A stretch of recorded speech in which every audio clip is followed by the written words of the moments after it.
사랑과 자비와 은혜가 충만하신 하나님 아버지, 오늘 이 새벽의 시간에도 주님께서 은혜를 주셔서 하나님 아버지의 말씀으로 나오게 하신 것 진실로 감사를 드립니다. 귀한 주의 말씀을 통하여 오늘도 진리를 보게 하여 주시고 진리의 말씀을 보이신 그 놀라운 능력을 따라 오늘도 살기를 다짐할 수 있도록 도와주옵소서. 예수님 이름으로 기도합니다. 아멘. 오늘 함께 살펴보실 하나님 말씀은 요한복음 7장 10절에서 24절까지 말씀입니다. 제가 읽도록 하겠습니다. 그 형제들이 명절에 올라간 후에 자기도 올라가시되 나타내지 않고 은밀히 가시니라. 명절 중에 유대인들이 예수를 찾으면서 그가 어디 있느냐 하고 예수에 대하여 무리 중에서 수군거림이 많아 어떤 사람은 좋은 사람이라 하며 어떤 사람은 아니라 무리를 미혹한다 하나 그러나 유대인들을 두려워함으로 드러나게 그에 대하여 말하는 자가 없더라. 이미 명절의 중간이 되어 예수께서 성전에 올라가사 가르치시니 유대인들이 놀랍게 여겨 이르되 이 사람은 배우지 아니하였거늘 어떻게 그를 아느냐 하니 예수께서 대답하여 이르시되 내 교훈은 내 것이 아니요 나를 보내신 이의 것이니라. 사람이 하나님의 뜻을 행하려 하면 이 교훈이 하나님께로부터 왔는지 내가 스스로 말함인지 알리라. 스스로 말하는 자는 자기 영광만 구하되 보내신 이의 영광을 구하는 자는 참되니 그 속에 불의가 없느니라. 모세가 너희에게 율법을 주지 아니하였느냐? 너희 중에 율법을 지키는 자가 없도다. 너희가 어찌하여 나를 죽이려 하느냐? 무리가 대답하되 당신은 귀신이 들렸도다. 누가 당신을 죽이려 하나이까? 예수께서 대답하여 이르시되 내가 한 가지 일을 행하매 너희가 다 이로 말미암아 이상히 여기는도다. 모세가 너희에게 할례를 행했으니 그러나 할례는 모세에게서 난 것이 아니요 조상들에게서 난 것이라. 그러므로 너희가 안식일에도 사람에게 할례를 행하느니라. 모세의 율법을 범하지 아니하려고 사람이 안식일에도 할례를 받는 일이 있거든 내가 안식일에 사람의 전신을 건전하게 한 것으로 너희가 내게 노여워하느냐? 외모로 판단하지 말고 공의롭게 판단하라 하시니라. 아멘. 오늘 본문을 살펴보면 예수님께서 유대인의 명절을 지키기 위하여 예루살렘 성으로 이동하셨다고 기록하고 있습니다. 유대의 종교 지도자들은 예수님을 미워하여 예수님을 해치려고 하였지요.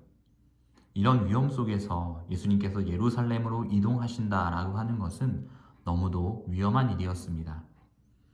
그래서 10절을 보면 이런 위협을 피하기 위해 예수님께서 은밀히 가셨다라고 기록하고 있습니다. 예수님께서 초막절의 절기에 성전에 서서 오늘 가르치시는 장면이 나타나 있습니다. 14절에서 15절을 살펴보면 이미 명절의 중간이 되어 예수께서 성전에 올라가사 가르치시니 유대인들이 놀랍게 여겨 이르되 이 사람은 배우지 아니하였거늘 어떻게 그를 아느냐 하니 라고 기록되어 있습니다. 성도 여러분, 예수님께서 명절을 지키기 위하여 예루살렘 성으로 이동하셨다라고 했습니다. 이 명절은 초막절이었습니다. 이 초막절은 유대인들의 절기 중 하나로서 유대인들이 출애굽 이후에 광야에서 40년간 지냈던 것을 기념하는 절기였습니다. 그리고 이 절기는 한 주간 진행되었는데 명절의 중간에 즉 3일이나 4일째 되던 날에 예수님께서 성전에 올라가시고 그곳에서 가르치셨다라고 오늘 성경은 기록하고 있는 것입니다. 성전에서 말씀을 가르치시는 것은 당시 랍비들이 흔히 했던 일이었습니다. 성전에서 가르치던 랍비들과 같이 예수님은 뛰어난 율법의 스승으로서 하나님의 말씀을 가르치셨습니다. 그런 예수님의 가르침을 들은 많은 사람들이 예수님의 이 가르침을 듣고 놀라워했다라고 성경은 기록하고 있습니다. 그들은 왜 예수님의 이 가르침을 듣고 놀라워하고 있었을까요? 오늘 15절을 보면 마치 예수님이 목수로서 제대로 된 교육도 받지 못하여 문맹인 것처럼 오해할 소지가 있습니다. 그러나 어릴 때부터 율법을 읽고 토론하는 것이 당시 유대인들의 문화였기에 아무리 배움이 없을 것이라 예상되는 목수라고 할지라도 글자를 모를 리가 없었습니다. 그들이 진짜 놀라워했던 것은 어떻게 이렇게 하나님의 말씀을 잘 가르칠 수 있는가였습니다. 유대인들은 정규적인 종교교육도 받지 않은 예수님이 어떻게 하나님의 말씀에 대한 놀라운 지식을 축적할 수 있었는지 놀라워했고 또한 이해할 수가 없었던 것이었습니다. 이에 예수님께서는 16절에서 19절의 말씀을 통해 반론하셨지요.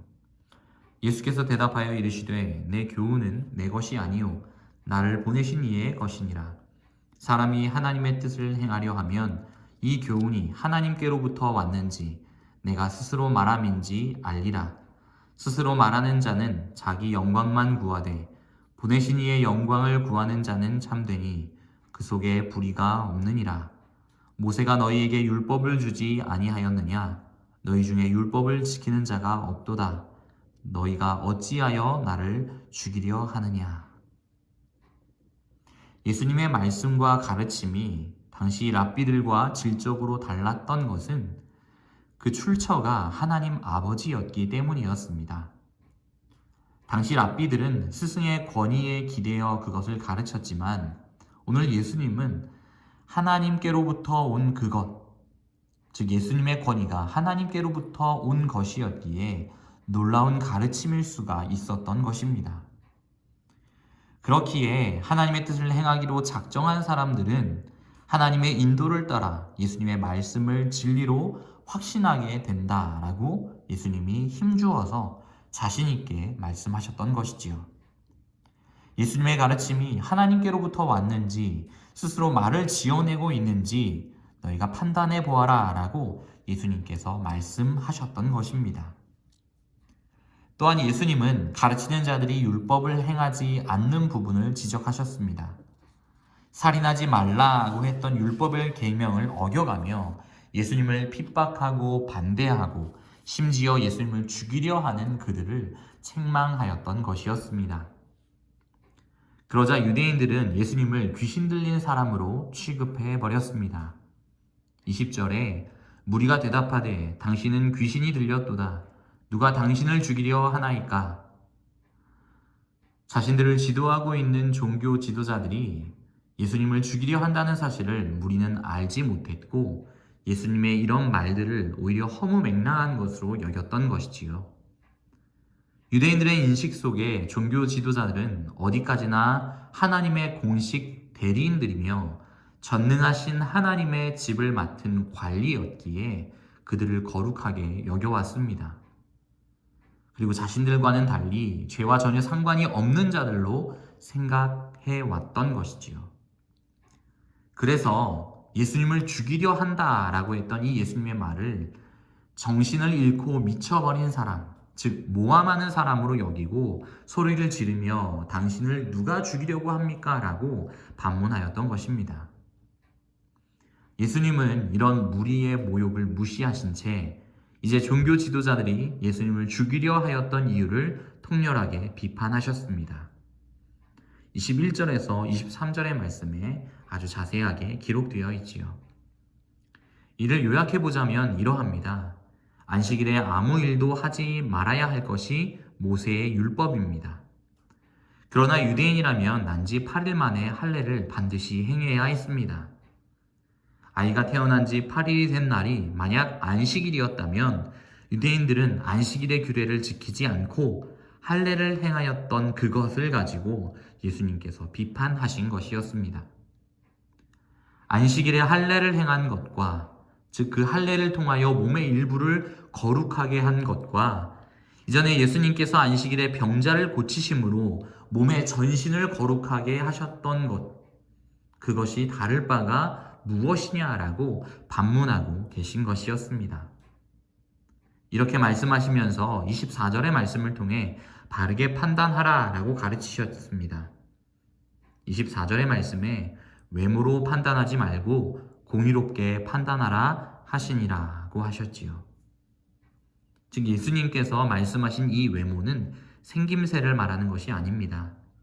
당시 종교 지도자들이 화려한 옷과 큼직한 모자를 쓰고 다녔는데 그런 화려한 외모에 주목하지 말고 가르치는 자의 행위와 성경의 명령과 비교해 보므로 누가 진리를 말하고 있는지 분별하라고 도전하신 것이었습니다. 예수님께서 안식일에 병자를 고치신 것은 하나님의 은혜와 사랑을 그대로 나타내 보이신 것이었습니다. 할례를 통해 사람 몸의 일부를 종교적으로 정결케 하는 것이 안식일에도 허용된다고 하면 실제로 몸의 불편한 부분을 치료함으로 인하여 온전케 하는 것이 안식일에 왜 허용되지 않을 수 있는지 그것에 대하여 생각하고 판단하라고 말씀하신 것이었지요. 사랑하는 서문호교회 성도 여러분, 본래의 율법의 뜻을 알지 못하고 도리어 율법의 완성을 위해 오신 예수님을 판단하고 정죄했던 오늘 성경에 나타난 유대인들을 보십시오. 이들이 이렇게 할 수밖에 없었던 이유가 무엇이었을까요? 그것은 예수님을 인정하려 하지 않았기 때문이었습니다. 하나님께서 예수님을 통해 이루려 하셨던 일에 그들이 무지했기 때문이지요. 성도 여러분, 우리도 마찬가지입니다. 오래도록 신앙생활을 지속해 왔다고 할지라도 종교적인 기준과 규칙에 갇혀 하나님의 뜻을 잘못 판단하는 일이 본문에 나타난 유대인들과 같이 우리의 삶 속에도 많이 있었다라는 것입니다. 우리는 문자적인 하나님의 말씀에 매여서는 안 됩니다. 오히려 하나님의 말씀을 깊이 묵상함으로 2021년을 살아가는 우리에게 하나님께서 말씀을 통하여 성경을 통하여 우리에게 하시는 말씀이 무엇인지를 바르게 판단할 수 있어야 합니다. 우리가 정말로 하나님께 구해야 할 것은 공의롭게 판단할 수 있는 지혜, 하나님의 말씀을 지혜롭게 해석할 수 있는 지혜입니다. 하나님은 변하지 않는 진리의 말씀 속에서 변화하는 시대와 사상, 문화를 어떻게 읽어내야 하는지 우리에게 말씀을 통하여 교훈하고 계십니다. 오늘 예수님의 말씀을 기억하면서 공의롭게 판단할 수 있는 지혜를 구하는 저와 여러분들이 되기를 간절히 축원합니다. 아멘. 은혜와 자비가 풍성하신 하나님 아버지, 우리의 선입견 그리고 우리가 가진 여러 가지 죄악들로 인하여 우리가 얼마나 바른 판단을 내리지 못하고 있는가를 점검할 수 있도록 도와주시기를 원합니다. 오늘 예수님께서 말씀을 통하여 가르쳐 주셨던 것처럼 공의롭게 판단하지 못하는 일들이 하나님의 말씀을 읽고도 그 말씀을 잘못 오독하여서 우리가 살고 있는 삶에 적용하지 못하는 삶이 되지 않도록 하나님께서 우리에게 지혜와 통찰을 더하여 주시옵소서. 그로 말미암아 지금도 살아 역사하심으로 살아있는 하나님의 말씀으로 우리에게 교훈하시는 하나님의 뜻이 무엇인지 깨닫고 그것을 행하기를 기뻐하는 모든 서문로교회 성도들이 되게 하여 주옵소서. 육신의 질병으로 인하여 고통하고 있는 환우들을 하나님께서 돌아봐 주시고 또한 그들에게도 하나님의 은혜와 말씀의 은혜가 충만히 임할 수 있도록 치료의 은혜가 임할 수 있도록 하나님께서 함께하여 주시옵소서. 모든 말씀 예수님의 이름으로 기도합니다. 아멘.